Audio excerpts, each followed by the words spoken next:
Pendant le dîner de famille, mon frère, le prétendu héros de la ville, m'a crié que j'étais en état d'arrestation pour usurpation de fonction d'officier militaire. Il m'a menotté avec fierté, ignorant que l'insigne que je portais était authentique et que sa honte, lorsque la vérité a été découverte, était devenue la plus grande humiliation de sa carrière. Vous êtes en état d'arrestation pour usurpation de la fonction d'officier militaire. Telle fut la phrase que mon propre frère, Damien Lemoine, a prononcée d'une voix ferme devant toute la famille alors que mon véritable insigne militaire pendait à mon cou. Il n'avait aucune idée de qui j'étais réellement. Imaginez la scène. Un dimanche soir, dîner de famille chez ma grand-mère, tout le monde réuni. Moi, tranquille, un morceau de rôti sur ma fourchette et, soudain, mon propre frère, le commissaire de police de la ville, m'annonce que je mens sur mon identité depuis 2 décennies. En quelques secondes, tout est devenu un spectacle. Ma mère s'est mise à pleurer. Mon oncle Joseph donnait l'impression de l'avoir toujours soupçonné. Mes cousins me regardaient comme si une deuxième tête m'avait poussé. Et Damien, dans son impeccable uniforme de commissaire de police, souriait, satisfait, croyant avoir résolu l'affaire du siècle. Il avait tout préparé, un dossier rempli de preuves, des voitures de la police nationale encerclant la maison et même une équipe de soutien sécurisant le périmètre comme s'il capturait un dangereux fugitif. Ce que Damien ignorait, c'est que je n'étais pas un imposteur. Je suis Mathieu Lemoine, général de division de la direction du renseignement militaire, avec un accès à des informations que même la majorité des parlementaires ignorent. Pas un capitaine, pas un commandant, un général 2 étoiles. Et quand mon signal de détresse s'est activé, le protocole est entré en action. Depuis la base aérienne de Villacoublay, une équipe d'intervention est partie immédiatement, dirigée par mon supérieur, le général Raphaël Giraud.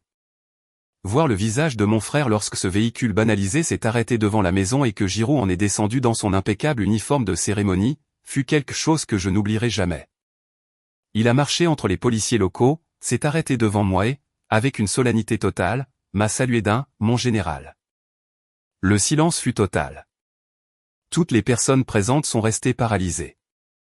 Cet instant a valu chaque seconde d'humiliation, chaque regard suspicieux et les 17 années de tension familiale accumulées. Mais revenons un peu en arrière, car tout a commencé bien avant ce dîner. J'ai 37 ans et je suis en service actif depuis 19 ans. Ma vie tourne autour d'opérations que je ne peux pas mentionner. Je dirais seulement que mon travail consiste à planifier et superviser des stratégies qui maintiennent ce pays debout, même si peu le savent. Je vis dans un complexe sécurisé près de Paris, un de ces endroits qui n'apparaissent sur aucune carte. Mon frère Damien, 40 ans, est le commissaire de police de Rambouillet, dans les Yvelines, depuis 3 ans. Avant cela, il a passé 15 ans à gravir les échelons, gardien de la paix, brigadier-chef, commissaire adjoint. C'est le fils exemplaire. Celui qui est resté près de la famille, qui a épousé son amour de lycée, Pauline, qui entraîne l'équipe de football des enfants, participe au conseil municipal et assiste à tous les événements communautaires. Moi, en revanche, j'ai été celui qui a abandonné la famille, celui qui a choisi l'armée plutôt qu'une école de commerce. Rien de ce que j'ai accompli, les médailles, les promotions, les missions, n'a changé cette image. Pour eux, j'étais toujours celui qui était parti.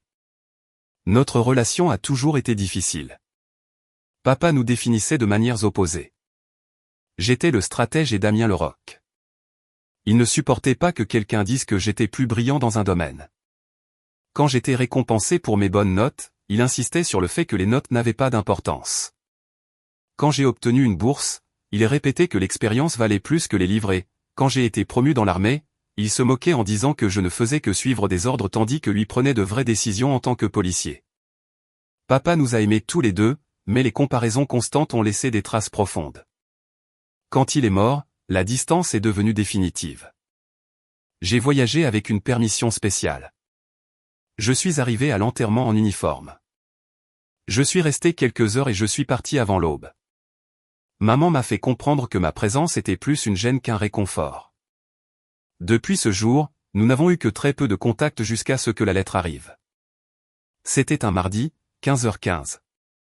Au milieu de rapports classifiés, une lettre manuscrite a réussi à se frayer un chemin jusqu'à mon bureau. Du papier bleu, l'écriture arrondie de ma mère. Elle était passée par 4 contrôles de sécurité avant d'arriver entre mes mains. Le contenu était un pur mélange de sentimentalisme et de manipulation. Elle me parlait de combien je leur manquais, des réussites de Damien en tant que commissaire, de ma grand-mère Thérèse et de son désir de me revoir. Et la dernière ligne était la clé, dîner de famille ce dimanche à 18h. Il est temps que tu rentres à la maison. Je savais que quelque chose clochait. Ma mère ne faisait pas d'invitation désinvolte. Chacun de ses gestes avait un but. Malgré tout, j'ai décidé d'y aller. Pas pour une réconciliation, mais parce que j'avais besoin de clore ce chapitre une bonne fois pour toutes. Je ne cherchais pas l'approbation, juste à mettre fin au silence et à la distance. J'ai demandé une permission de 48 heures. Le général Giroud l'a approuvé presque instantanément avec une note brève et précise, affaire familiale. Reste sur tes gardes. Appelle si nécessaire. Nous n'imaginions pas à quel point ce message serait prophétique. Le voyage jusqu'à Rambouillet a duré 1h30. Je suis parti à 16h30 le dimanche, juste à temps pour arriver à 18h. À mesure que j'approchais, le paysage changeait. La banlieue parisienne laissait place aux champs de la Beauce et aux forêts des Yvelines, avec de vieilles fermes et des chemins qui semblaient sortis d'une autre époque. Chaque kilomètre ressemblait à un voyage à rebours dans ma propre histoire. J'ai franchi le panneau de la ville à exactement 17h47. La rue du Général de Gaulle était restée identique. La même quincaillerie, le même restaurant de toujours, même la même odeur de pain frais qui s'échappait du vieux café. La seule chose différente était la rutilante voiture de fonction garée devant le commissariat avec les insignes de la police nationale qui disaient « Commissaire de police Damien Lemoine ». Ce n'était pas juste une voiture, c'était son trône sur roues. À 17h54, j'ai garé ma berline quelques maisons plus bas que celle de ma grand-mère. Je suis resté assis un instant, essayant de rassembler mes pensées, jusqu'à ce que je remarque quelque chose d'inhabituel. Une berline sombre inconnue, moteur éteint, vitres teintées. À quelques mètres, une silhouette cachée derrière les buissons observait la maison. Mon instinct militaire s'est immédiatement activé. Ce n'étaient pas des voisins qui se promenaient, c'était un périmètre. Ils surveillaient. Grand-mère a ouvert la porte avant que je puisse sonner. Elle avait 80 ans, mais son esprit était toujours aussi vif. Elle m'a serré fort dans ses bras et m'a murmuré à l'oreille « Je suis contente que tu sois venu, Mathieu, mais sois prudent. Ton frère prépare quelque chose. Il croit avoir trouvé une preuve. Ne le laisse pas te déstabiliser. » Puis elle s'est écartée, affichant un large sourire pour quiconque la regarderait de l'intérieur. « Entre, mon garçon. » Tout le monde t'attendait. Le salon était plein. Maman a été la première à me voir. Son sourire semblait forcé, tendu. « Mathieu, quelle surprise. Nous pensions que tu avais oublié la réunion de famille. » Et il était là, Damien, mon frère, droit sur le fauteuil qui avait appartenu à papa, comme s'il avait toujours été le sien. Il s'est levé et m'a serré la main avec cette énergie agressive de celui qui a besoin de démontrer son pouvoir. « Petit frère, dit-il avec un sourire hautain, alors tu as décidé de nous honorer de ta présence. » Quelque chose comme ça, ai-je répondu, me libérant de sa poignée. Mon oncle Joseph a à peine hoché la tête depuis son coin. « Tu joues toujours au soldat » a-t-il lancé avec dédain. Ma cousine Flavie m'a adressé un sourire timide, mais il s'est évanoui dès que maman l'a foudroyé du regard. Le message était clair, j'étais seul. Le dîner fut une bataille déguisée en cordialité. Le rôti au centre de la table n'était qu'un décor pour la guerre silencieuse qui se jouait là. La disposition des places en disait long, Damien occupait le bout de table, la place de papa, maman à sa droite et la grand-mère à l'extrémité opposée. Je me suis retrouvé au milieu du côté, comme un invité étranger. Les conversations tournaient tout autour des triomphes de Damien. « Raconte à Mathieu pour les nouvelles voitures de patrouille, dit maman, pour cet événement caritatif que tu as organisé. Le maire a dit des merveilles de toi. » Il souriait avec une fausse modestie, racontant ses réussites comme s'il était en campagne politique. Je hochais juste la tête de temps en temps, lançant un tant mieux pour toi ou un je suis content de l'apprendre. Cela l'irritait. Il ne supportait pas mon calme. Il voulait que je discute, que je morde à l'hameçon. Alors maman a changé de sujet avec cette subtilité qui était en réalité du venin. « Ça doit être intéressant ce que tu fais, Mathieu. Tant de voyages, tant de mystères. » Avant que je puisse répondre, elle a ajouté « Mais ne lui demande rien, Flavie, il ne raconte jamais rien. Tout est secret, pas comme ton frère qui partage tout avec sa famille. Le silence qui a suivi était si lourd que même l'horloge a semblé s'arrêter. Grand-mère la regardait avec une froideur qui glaçait le sang, mais le mal était fait. Par la fenêtre, j'ai remarqué un mouvement. Une ombre a glissé derrière le grand chêne en face de la maison. Puis une autre plus loin, au coin de la rue. 2 hommes. Des positions stratégiques. Ce n'était plus un simple dîner, c'était une opération d'infiltration. « Excusez-moi », ai-je dit en me levant. « J'ai besoin de prendre l'air. »« Nous sommes au milieu du repas, Mathieu », a protesté maman. « Juste un instant », ai-je répliqué d'un ton qui n'admettait aucune discussion. Dehors, j'ai fait semblant de m'étirer comme si j'avais une crampe due au voyage tout en observant discrètement la rue. La berline sombre était toujours là et je distinguais maintenant 2 jeunes agents postés, tendus, sans vraiment dissimuler leur présence. C'étaient les hommes de Damien. Il avait établi un périmètre avec des ressources officielles autour de la maison de notre grand-mère. Ce n'était pas une simple confrontation familiale, c'était un abus de pouvoir. Je suis rentré à 18h23 avec le visage calme. Maman m'a regardé avec reproche. Toujours aussi réservé, Mathieu. Tu disparais pendant des années. Tu appelles à peine. Ton frère, en revanche, est toujours là pour servir la ville. Que fais-tu de si important et de si secret? C'est compliqué, maman, ai-je répondu à voix basse. C'est compliqué, a répété Damien, imitant mon ton avec un rire amer. C'est ton excuse pour tout, n'est-ce pas? Pour ne pas être là aux anniversaires, pour ne pas dire au revoir à papa quand il était malade, pour t'absenter de tout ce qui compte vraiment. Assez, Damien, est intervenue la grand-mère avec fermeté, mais il l'a ignoré. Non, grand-mère, ça suffit de silence. Nous acceptons ces mystères depuis des années, ces affaires confidentielles, faisant tous semblant que c'est normal qu'ils partent et nous laissent derrière. Il s'est levé, imposant, utilisant sa taille comme si elle faisait partie de l'uniforme. Il a pris un verre de vin et l'a frappé 3 fois avec une cuillère. Le son métallique a résonné dans la pièce comme un coup de marteau de juge. Soudain, personne ne parlait, personne ne respirait. Je crois qu'il est temps de clarifier certaines choses, a-t-il annoncé de ce ton grave et répété qu'il utilisait en conférence de presse. J'enquête sur mon cher frère depuis des mois. 6, pour être exact. J'ai posé des questions, utilisé des contacts et ce que j'ai découvert. Il a souri.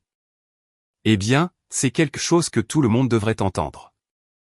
Ses yeux se sont plantés dans les miens avec une satisfaction presque maladive. Il avait attendu ce moment depuis longtemps. Ce n'était pas un dîner de famille, c'était une exécution publique, et toutes les personnes présentes étaient ses témoins. Il a tendu la main vers un dossier en carton qu'il avait laissé sur la table d'appoint et l'a frappé avec force au centre de la nappe. Le coup a fait sursauter plusieurs personnes. J'avais mes soupçons, a-t-il poursuivi, se promenant derrière sa chaise comme un procureur en plein procès.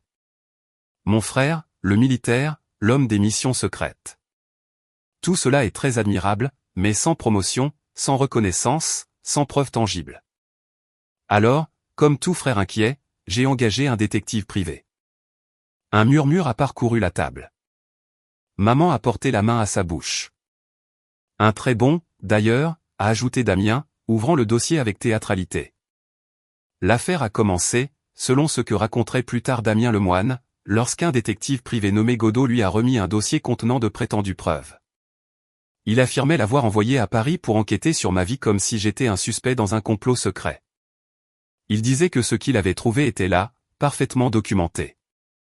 Il a ouvert le dossier d'un air triomphal et a commencé à jeter des photographies sur la table les unes après les autres, comme s'il s'agissait des cartes d'une partie qu'il croyait déjà gagnée. Les images montraient des moments de ma vie quotidienne, moi entrant dans mon immeuble, en réunion avec une collègue dans un parc et même des boîtes livrées à mon adresse avec des sceaux du gouvernement. Tout semblait soigneusement sélectionné pour construire une fausse histoire. Ces boîtes, a dit Damien en désignant l'une des photos, contenaient du matériel de communication, des appareils électroniques et de la technologie à accès restreint, du matériel que seul un officier autorisé pourrait avoir dans une base militaire, pas dans un appartement civil.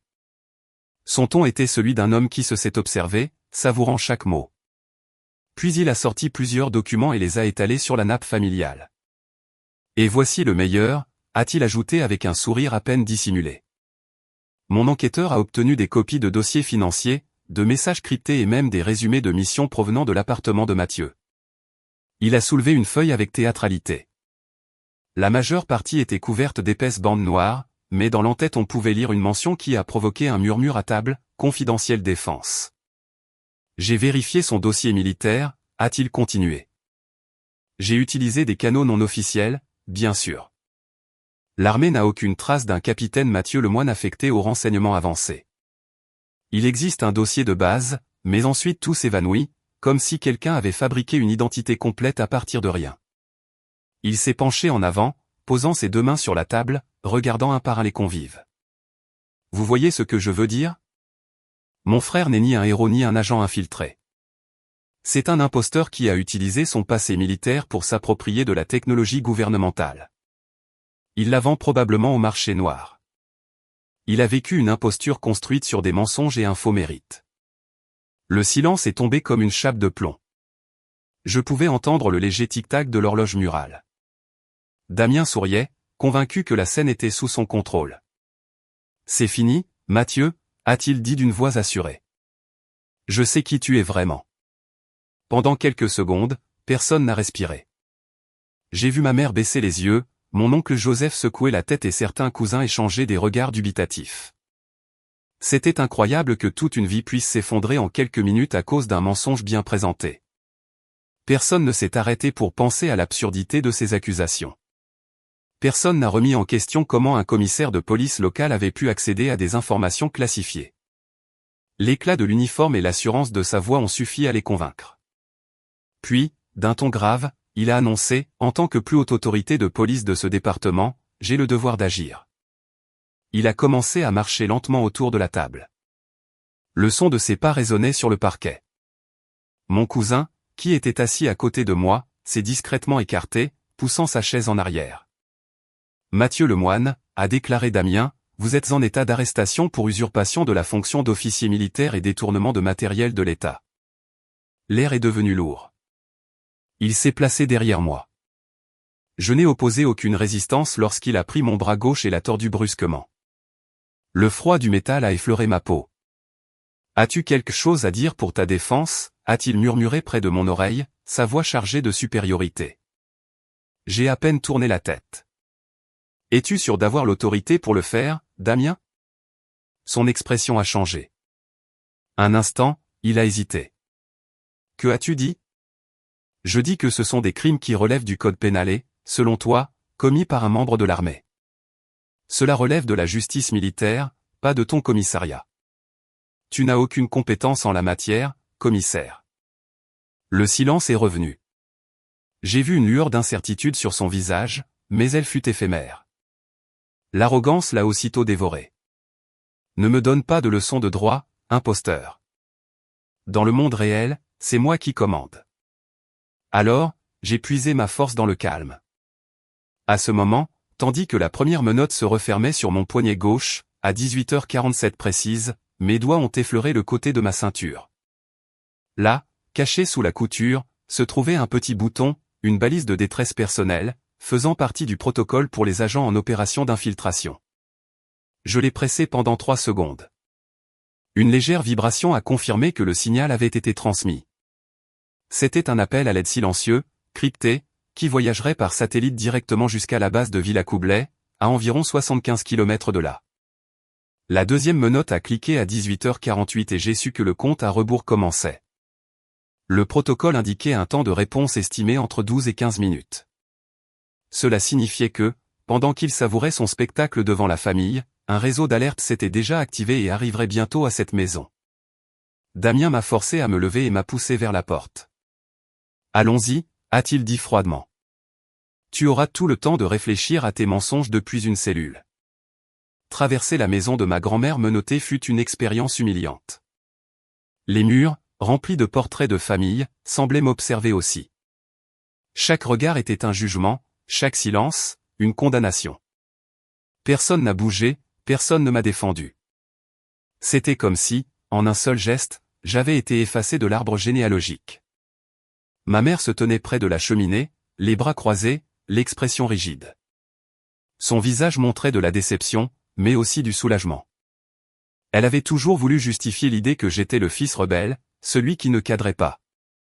Damien venait de lui donner l'excuse parfaite. Joseph, mon oncle, a secoué lentement la tête. Je savais que quelque chose clochait, a-t-il murmuré assez fort pour que je l'entende. Flavie, ma cousine, gardait les yeux fixés sur son assiette. La honte la paralysait. Elle savait que tout était faux, mais n'osait pas affronter le fils exemplaire. Seule Thérèse, ma grand-mère, a gardé son sang-froid. Elle se tenait debout près de la porte, les mains jointes, et m'a observé pendant que je passais. Dans ses yeux, il y avait de la tristesse, mais aussi une étincelle de détermination. À cet instant, j'ai compris qu'elle savait déjà, qu'elle avait essayé de m'avertir. Elle avait voulu que la vérité éclate, même si ça faisait mal. Ce n'était pas seulement ma bataille, c'était aussi la sienne. Dehors, à 18h52, deux jeunes agents sont apparus de la pénombre. Ils ne devaient pas avoir plus de 24 ans et l'admiration pour leur chef se lisait sur leur visage. « Mettez-le dans la voiture », a ordonné Damien. À 18h53, l'un d'eux a ouvert la porte arrière de la voiture de police et m'a tenu la tête avec précaution pour me faire entrer, suivant le protocole. Damien s'est penché par la fenêtre ouverte et a parlé avec cette voix paternaliste que je détestais tant. « Tu auras beaucoup de temps pour réfléchir à ce que tu as fait. Peut-être que tu apprendras qu'on ne peut pas construire une vie sur des mensonges. » L'ironie m'a paru presque comique. Il me parlait d'honnêteté, un homme dont toute la carrière reposait sur les apparences et les contacts politiques. C'était le gros poisson d'un minuscule étang, convaincu de son propre pouvoir. J'ai regardé ma montre, 18h54, 10 minutes depuis que j'avais activé le signal. Mon pouls était stable, ma respiration contrôlée. Dans mon travail, on apprend à attendre, à faire confiance à son entraînement et à son équipe. Le silence avant la tempête est le véritable champ de bataille. Il croyait avoir gagné. Il n'avait pas la moindre idée que l'équipe d'intervention était déjà en mouvement. À 19h, exactement 12 minutes après l'envoi, le son a commencé. Ce n'était pas une sirène ni le vacarme de la police. C'était quelque chose de plus grave, de plus contenu et terrifiant, le vrombissement synchronisé de moteurs puissants avançant à toute vitesse. Les lumières sont apparues au bout de la rue, deux faisceaux blancs et précis traversant l'obscurité. Ce n'étaient pas des patrouilles locales, c'étaient des SUV noirs, banalisés, se déplaçant avec une précision militaire. Les véhicules ont fait irruption dans la rue avec un fracas sec, sans fioritures, comme si la peinture noire absorbait toute la lumière des lampadaires. Ils ont accéléré sans hésiter, formant une manœuvre parfaitement coordonnée. Ils ont avancé des deux extrémités du pâté de maison pour bloquer complètement le passage, piégeant la voiture de police de Damien Lemoine au milieu d'un torrent de lumière blanche. À 19h01, les moteurs ont rugi une dernière fois avant de s'éteindre et la rue entière est restée immobile sous un silence tendu. Damien, mon frère, s'est redressé en fronçant les sourcils, incapable de comprendre ce qui se passait. « Mais qu'est-ce que c'est que cette histoire ? Je n'ai pas demandé de renfort, a-t-il murmuré. Avant qu'il ne puisse bouger, les portes des véhicules se sont ouvertes tout en même temps. De leur intérieur sont descendus des hommes vêtus de tenues d'intervention sombres, de casques sans insigne et armés d'armes courtes conçues pour agir rapidement. Ils se déplaçaient comme une machine parfaitement huilée, sans perdre le rythme ni la direction. Ce n'étaient pas des policiers, c'étaient des agents d'une unité spéciale, et leur seule présence a changé l'atmosphère du lieu. La tension est devenue presque physique. En quelques secondes, ils ont sécurisé le périmètre avec une efficacité qu'aucun service de police local ne pourrait égaler.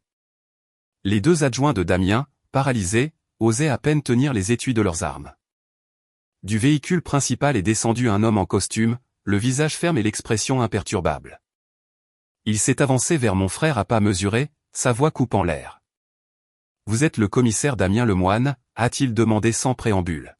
« C'est exact » a répondu Damien en se redressant. « Et qui diable êtes-vous ? » ?»« C'est mon affaire. »« Identifiez-vous. » L'homme a sorti sa carte d'un mouvement précis. « Capitaine Pereira, de la Direction Générale de la Sécurité Intérieure. À partir de maintenant, ceci n'est plus de votre juridiction. Cette affaire est désormais sous compétence nationale. » Damien a laissé échapper un rire incrédule. « National. Ne me faites pas rire. J'ai en garde à vue un imposteur qui se faisait passer pour un officier du gouvernement. Cette affaire est locale et sous mon autorité. Le regard du capitaine Pereira était glacial. Vous avez commis une très grave erreur, commissaire. Extrêmement grave. Il a levé la main et deux de ses hommes se sont approchés immédiatement. Il n'y a pas eu de violence, seulement une précision chirurgicale. L'un a retiré l'arme de la ceinture de mon frère. L'autre lui a maintenu les mains derrière le dos avec des mouvements aussi froids que professionnels. « Qu'est-ce que vous faites ?»« Je suis le commissaire de police », a crié Damien, stupéfait. Le capitaine Pereira a parlé d'une voix calme, presque didactique, « Votre autorité s'arrête là où commence la sécurité de l'État. » Il s'est approché de la voiture de police, a ouvert la portière et m'a observé en silence. Puis il a regardé les menottes qui me serraient les poignets. « Donnez-moi la clé », a-t-il ordonné au jeune policier qui tremblait de l'autre côté du véhicule. Le jeune homme, les mains tremblantes, a obéi. Pereira a libéré mes poignets et m'a aidé à sortir. « Ça va, monsieur ?» m'a-t-il demandé. « Je vais bien, capitaine », ai-je répondu en me frottant les poignets. Nous nous sommes rencontrés lors d'une mission il y a quelques années. La reconnaissance dans son regard l'a confirmé. À quelques mètres, mon frère observait sans rien comprendre. Le respect avec lequel cet agent me traitait l'avait complètement décontenancé, mais il n'avait pas encore vu le pire. À 19h03, la porte arrière du véhicule principal s'est ouverte et un homme en est descendu d'un pas ferme. Il était grand, les épaules larges et les cheveux argentés, portant l'uniforme de cérémonie de l'armée de terre, impeccable et rutilant. Sur sa poitrine brillaient des décorations de toute une vie de service et sur ses épaules luisaient 2 étoiles d'argent. C'était le général Raphaël Giroux, mon supérieur direct, un homme qui ne répondait qu'à l'état-major des armées. Il s'est avancé sans regarder personne d'autre. Ses bottes ont résonné sur l'asphalte alors qu'il passait entre les agents et s'arrêtait devant moi. À seulement 2 pas, il a levé la main droite et m'a salué d'un geste militaire parfait. « Mon général », a-t-il dit d'une voix profonde et autoritaire, « nous avons reçu votre signal. Êtes-vous en sécurité ?» Le silence est tombé comme un poids invisible. Les mots sont restés suspendus dans l'air. « Mon général. » Le capitaine Pereira et tous les hommes autour de lui se sont mis au garde-à-vous instantanément. Les adjoints de Damien sont devenus livides et mon frère s'est effondré intérieurement. Sa superbe s'est évanouie d'un coup. L'homme qui l'avait menotté, le prétendu imposteur, était en réalité un général de division du renseignement militaire. Dans la structure hiérarchique qu'il respectait tant, je le surpassais d'une marge qu'il ne pouvait même pas concevoir. Le général Giroux a baissé la main sans me quitter des yeux. Rapport, capitaine. L'objectif est sous contrôle, mon général. L'officier local a été neutralisé. Nous confirmons qu'il s'agit du frère du général Lemoine. Ce n'est qu'alors que le général s'est tourné vers Damien, sa voix se transformant en une condamnation. « Commissaire Lemoine », a-t-il dit d'un ton glacial, « vous avez enfreint une douzaine de lois et d'articles du Code de justice militaire, détention illégale d'un officier supérieur, entrave à une opération de sécurité nationale, et divulgation d'informations classifiées. » Il a fait un signe de la main. « Vous êtes relevé de vos fonctions et placé en garde à vue. Vous ne quitterez pas le département jusqu'à nouvel ordre. Sortez-le de ma vue. » Les agents ont commencé à l'escorter vers l'un des véhicules. Pour la première fois, Damien a élevé la voix avec désespoir. « Je ne savais pas. C'est mon frère. Je pensais qu'il mentait. J'essayais seulement de protéger ma ville. » Le général s'est approché lentement jusqu'à se trouver à un pas de lui, son regard implacable. « L'ignorance ne vous absout pas. Vous avez laissé votre orgueil et votre ego de province mettre en danger un homme qui a sacrifié plus pour ce pays que vous ne pourriez jamais l'imaginer. Ce soir, vous n'avez pas seulement arrêté votre frère, vous vous êtes détruit vous-même. » Damien a été poussé à l'intérieur du véhicule. Lorsque la porte s'est refermée à 19h06, ses yeux ont croisé les miens à travers la vitre. Pour la première fois, j'ai vu une peur réelle dans son regard. Mon frère hors de la scène, le silence a de nouveau dominé la rue. Les agents sont restés fermes, surveillant le périmètre. À l'intérieur de la maison, je pouvais voir les membres de ma famille regarder depuis les fenêtres, les visages pâles collés à la vitre, sans comprendre ce qui venait de se passer. Le général Giroux s'est tourné vers moi avec sérénité. « Allons à l'intérieur, Lemoine. Nous devons nous assurer qu'aucun matériel n'a été compromis. » J'ai hoché la tête sans un mot. Cette nuit-là, qui avait commencé comme une réunion de famille ordinaire, s'est transformé en un épisode qui marquerait à jamais le destin des Lemoine. L'horloge indiquait 19h08 lorsque nous avons monté les marches du porche. L'air sentait le pain humide et ce mélange de terre et de pluie qui imprégnait toujours la maison de ma mère. Avant que je puisse sonner, la porte s'est ouverte. Elle était là, debout, immobile, le visage cendreux et les lèvres entr'ouvertes. Pendant une seconde, j'ai pensé qu'elle n'allait pas me reconnaître, mais son regard s'est déplacé lentement de mon visage aux insignes dorés qui brillaient sur les épaules du général Raphaël Giroux. « Raphaël » a-t-elle murmuré avec incrédulité. « Ce n'est pas possible. » Il avait servi avec mon père dans l'armée de nombreuses années auparavant. Ils avaient partagé plus d'une mission en zone de conflit et ce lien, forgé dans le feu, perdurait, même si le temps les avait éloignés. Le général a hoché la tête avec respect, mais sa voix était glaciale, impersonnelle. « Thérèse, cela fait trop longtemps. J'aurais souhaité que ces retrouvailles se fassent dans d'autres circonstances. » Ma mère, tremblante, a fait un pas vers lui. « Que se passe-t-il » a-t-elle supplié. Damien a commis une erreur. Il n'a pas compris. S'il te plaît, dis-leur de le relâcher. Le général a froncé les sourcils, son ton est devenu d'acier. Votre fils, Damien Lemoine, est un officier qui a trahi l'insigne qu'il porte sur sa poitrine. Il a soustrait des informations classifiées, les a conservées dans une résidence non autorisée et les a utilisées pour arrêter illégalement un officier supérieur. Ces actes seront examinés par la justice. Ma mère a reculé, les mains sur la poitrine, comme si les mots avaient eu un poids physique. Mais tu as connu Alban. Tu savais ce que la loyauté signifiait pour la famille. Il aurait voulu que tu le protèges. J'ai connu Alban, madame, l'a interrompu Giroux, sèchement. Mais je sais qu'il aurait honte. Honte de voir que l'un de ses fils a laissé l'envie le ronger jusqu'à le détruire. Le capitaine Pereira et 2 autres agents sont passés à côté de nous sans prononcer un mot. Leurs bottes ont résonné sur le plancher en bois alors qu'ils pénétraient dans la salle à manger. Le son métallique des dossiers, le déclic des appareils photo, le froissement des sacs scellés. Ils rassemblaient tout, les photographies, les documents, les restes d'un mensonge transformé en preuve judiciaire. Ma mère m'a regardé. Dans ses yeux se mêlait la confusion, la culpabilité et une rage muette qui s'est peu à peu transformée en accusation. Un général, a-t-elle dit la voix brisée, pendant tout ce temps. Pourquoi ne nous l'as-tu pas dit? Tu aurais pu tout arrêter. Tu aurais pu éviter que mon fils finisse humilié. Ces paroles m'ont transpercé plus que n'importe quelle balle. Après tout, j'étais toujours le coupable. Pas Damien pour avoir enfreint la loi.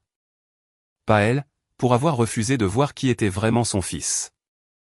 Non, moi, pour ne pas avoir contrôlé son envie. J'ai respiré profondément. L'air de la nuit était froid, pur, comme si chaque molécule tentait de purger des années de silence. Pourquoi je ne te l'ai pas dit, ai-je répété sa question. Parce que tu ne me l'as jamais demandé, maman. Elle a cligné des yeux, déconcertée. Bien sûr que je t'ai demandé. Non, ai-je interrompu en levant une main. Tu m'as demandé pourquoi je n'étais pas à la maison pour Noël. Pourquoi je n'avais pas un emploi normal. Pourquoi je ne pouvais pas être plus comme Damien. Mais tu ne t'es jamais arrêté pour me demander qui je suis, ce qui me motive, si je suis heureux. Ça ne t'a jamais intéressé, seule la personne que je n'étais pas te dérangeait. Je me suis approché d'un pas. Elle a reculé. Ma vie est classifiée par ce qu'elle doit l'être. Mon travail consiste à protéger des gens, à protéger le pays, à protéger même cette famille, même si tu ne le comprends pas. Et pour ce faire, je dois devenir un fantôme. Je l'ai accepté, mais je n'aurais jamais imaginé que ma propre famille tenterait de m'enterrer. Les larmes ont roulé sur ses joues. Ce n'étaient pas des larmes de repentir, mais d'apitoiement. Nous t'aimons, Mathieu, a-t-elle dit faiblement. J'ai répondu d'une voix sereine, mais ferme, vous aimez l'idée de moi. Le fils exemplaire, celui qui s'intègre, celui que vous pouvez montrer avec fierté lors des réunions. Mais l'homme que je suis, celui qui est ici devant vous, vous n'avez jamais voulu le voir. J'ai regardé ma grand-mère, debout près de la porte. Son visage était baigné d'une tristesse silencieuse. Je lui ai fait un léger signe de tête et elle, d'un geste minime, m'a rendu l'adieu. Il y avait de la compréhension dans son regard, une compréhension qui ne naît que de l'amour véritable. Celui qui n'a pas besoin d'explication. Le général a raison, ai-je dit, regardant à nouveau ma mère. Papa aurait honte, pas de moi, mais de ce que cette famille est devenue. J'ai descendu les marches à 19h14. Le Porsche a craqué sous mes bottes. Le SUV attendait au bout du chemin, les phares allumés. Je n'ai pas regardé en arrière. La porte s'est fermée et le son a été comme le point final d'une histoire écrite depuis des années. À l'intérieur du véhicule, le silence était presque réconfortant. « Tu vas bien, Mathieu ?» a demandé le général, sa voix maintenant plus humaine. « J'irai bien », ai-je répondu. J'ai observé la petite maison bleue devenir de plus en plus petite dans le rétroviseur, jusqu'à ce qu'elle se transforme en une étincelle lointaine perdue dans l'obscurité. 8 mois plus tard, la justice a agi avec une rapidité brutale. Ce qui prend normalement des années s'est résolu en quelques semaines. C'était comme voir une tempête dévorer un château de sable. L'affaire Damien Lemoine est devenue un sujet national. Son poste de commissaire de police, qui lui avait donné prestige et pouvoir pendant des années, s'est transformé en son pire ennemi. Il avait violé la loi qu'il avait juré de défendre.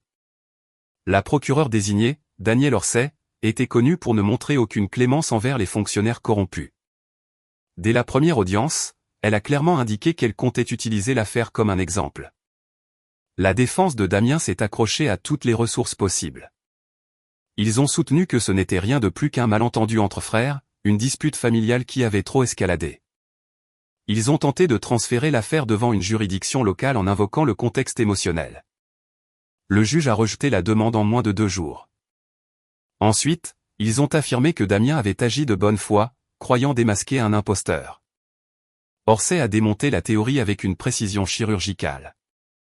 Elle a présenté des registres d'années de recherche non autorisés dans les bases de données de la police. Des consultations répétées, Mathieu Lemoine, dossier militaire. Mathieu Lemoine, vérification d'habilitation défense. Mathieu Lemoine, historique d'emploi. Les registres étaient accablants.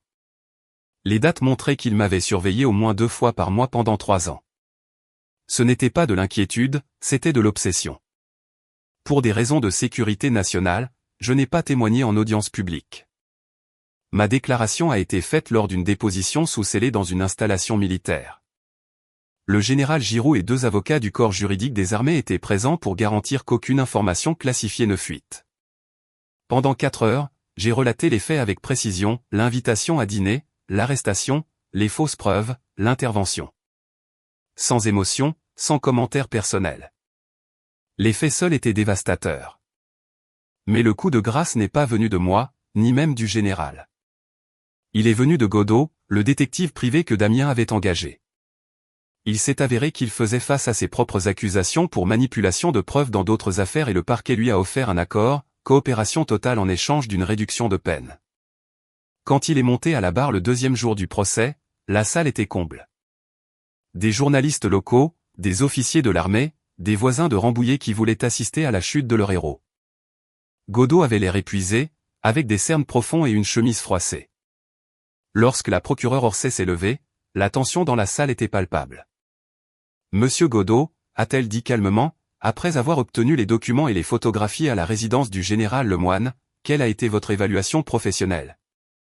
Godot a dégluti, a ajusté sa cravate et a parlé d'une voix tremblante de celui qui sait que ses mots pèsent des tonnes. Ils étaient authentiques. Des documents du renseignement militaire, authentiques et classifiés. Je travaille comme détective privé depuis plus de 20 ans. Pendant ce temps, j'ai tout vu, de faux agents, des documents inventés et des types qui se prennent pour des personnages de films d'espionnage. Mais là, c'était différent. Il ne s'agissait pas de quelqu'un qui faisait semblant. C'était du matériel authentique, des informations classifiées de haut niveau, dangereuses, du genre qui peut vous envoyer dans une prison pour des décennies. Et avez-vous fait part de cette conclusion à votre client, le commissaire de police, Damien Lemoine, a demandé la procureure. Oui, a répondu Godot fermement. Je l'ai appelé le soir même, dès que j'ai fini d'examiner le contenu. Il était environ 21h, un jeudi. Je m'en souviens bien parce que ma femme était en colère. J'avais promis d'arrêter de travailler tard. Que lui avez-vous dit exactement ?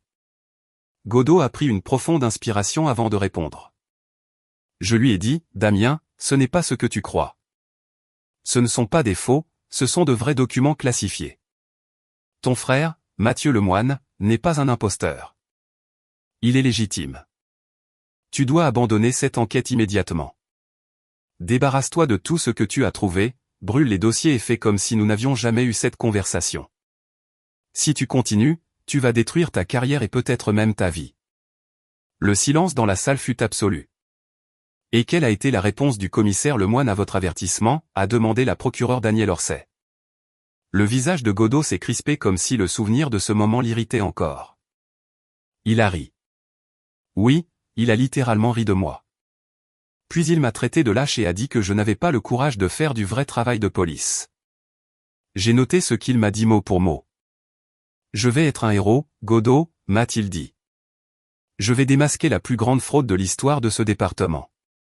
Tu liras mon nom dans les journaux et tu regretteras de ne pas avoir eu le courage de m'accompagner. Danielle Orset a laissé ses mots flotter dans l'air avant de continuer. Pour que ce soit clair, avez-vous averti à plusieurs reprises le commissaire Lemoine des conséquences légales de la poursuite de cette enquête? Oui, madame, a acquiescé Godot. Je l'ai appelé 3 fois. La dernière fois, c'était pour lui dire que je me retirais de l'affaire et que je ne voulais plus en entendre parler. Il m'a répondu que j'étais renvoyé et qu'il s'occuperait de tout lui-même. Pendant le contre-interrogatoire, l'avocat de la défense a tenté d'insinuer que Godot témoignait uniquement pour sauver sa peau, mais le mal était fait. Damien Lemoine n'avait pas seulement commis une erreur, il avait ignoré les avertissements directs d'un professionnel. Sa chute n'était pas un accident, c'était le résultat de son propre orgueil. Le procès n'a duré que 3 jours. L'accusation a présenté 17 témoins, 3 agents de la DGSI, 2 officiers du renseignement militaire et même le gardien de mon immeuble, qui a expliqué les protocoles d'accès à ma résidence. La défense, en revanche, n'a réussi à rassembler que 4 témoins de moralité de la ville de Rambouillet, tous louant les années de service de Damien, comment il avait réduit la délinquance et amélioré les relations avec la communauté. Rien de tout cela n'a eu de poids. Le jury a délibéré moins de 2 heures avant de revenir avec le verdict. J'étais au fond de la salle quand on l'a amené pour entendre sa sentence. Il avait perdu du poids, sa peau était pâle, la tenue de prisonnier flottait sur son corps. Le juge a prononcé une peine de 12 ans de réclusion criminelle avec une période de sûreté de 5 ans. Il lui a été interdit à vie de porter des armes ou d'occuper des fonctions publiques, en plus de l'obliger à suivre une thérapie psychologique. Notre mère n'a pas assisté. Elle ne pouvait pas supporter de voir son fils préféré menotté. La seule de la famille présente était notre grand-mère. Elle est restée droite, le visage serein. Quand on l'a emmenée, elle a fermé les yeux et une seule larme a roulé sur sa joue. Elle ne pleurait pas pour l'homme qui partait en prison, mais pour l'enfant qu'il avait été et pour la famille qu'il avait lui-même détruite. 2 ans plus tard, la vie a suivi son cours. Après cet incident, mon travail a changé. Mon identité n'était plus un secret dans certains cercles, alors on m'a transféré à un poste stratégique à l'Hexagone Ballard. J'ai quitté le terrain opérationnel pour diriger ceux qui y étaient encore. Damien a commencé à m'écrire de prison. Les premières lettres étaient pleines de rancœur, puis des supplications désespérées me demandant de l'aide. Les dernières sont devenues des réflexions désordonnées, des tentatives de justifier l'injustifiable. J'ai lu la première, parcouru la deuxième et brûlé les autres sans les ouvrir. Il n'y avait plus rien à dire. Mon seul contact avec Rambouillet est maintenant ma grand-mère. Nous parlons toutes les quelques semaines, presque toujours de banalité, son jardin, le temps, un nouveau livre. Nous ne mentionnons jamais Damien ni maman. C'est notre pacte silencieux, notre façon d'aller de l'avant. Sur la recommandation du général Raphaël Giroux, j'ai commencé à suivre une thérapie à la base. Lors d'une de ces séances, j'ai eu un souvenir très net. J'avais environ 10 ans et je travaillais sur une maquette d'avion avec mon père. Quand je l'ai terminée, il l'a soulevée, a souri et a dit « Tu as l'esprit d'un stratège, Mathieu. Tu es capable de voir l'ensemble. C'est une force différente. » À la porte se tenait Damien, encore en tenue de football, tenant son trophée. Il a entendu chaque mot. J'ai vu dans son regard une lueur de douleur, le sentiment d'être éclipsé. À ce moment-là, j'ai compris. Il avait toujours été le fort, le protecteur, l'admiré. Mais papa a loué mon esprit, pas sa force. Depuis lors, Damien a consacré sa vie à prouver que cette reconnaissance était une erreur. Sa rivalité n'est pas née de ma carrière, mais d'une simple phrase prononcée il y a 3 décennies dans un garage. Il a construit sa propre prison de ressentiment bien avant que l'État ne l'enferme dans une vraie. Ce jour-là, en m'en souvenant, je n'ai pas ressenti de colère. Pour la première fois, j'ai seulement ressenti une profonde tristesse. Selon son dossier, il lui reste 9 ans et 4 mois de condamnation au centre pénitentiaire de Réau en Seine-et-Marne. Maman ne me parle toujours pas et, franchement, je préfère le silence à sa culpabilité constante déguisée en affection. Mon oncle a même publié un article dans le Courrier de Rambouillet me déshéritant publiquement et défendant Damien, ce que j'ai trouvé presque comique. Il n'a aucune pertinence dans ma vie et personne en dehors de ce petit département ne sait même qui il est. Flavie, de son côté, m'a contacté 6 mois après le procès pour s'excuser de ne pas être intervenue ce soir-là. Aujourd'hui, quand je passe par la ville, nous prenons souvent un café. J'ai découvert que c'est une bonne personne. Elle a simplement eu peur d'affronter le courant familial. Cette histoire vous a plu? Laissez un commentaire et abonnez-vous pour soutenir la chaîne. D'autres histoires arrivent bientôt.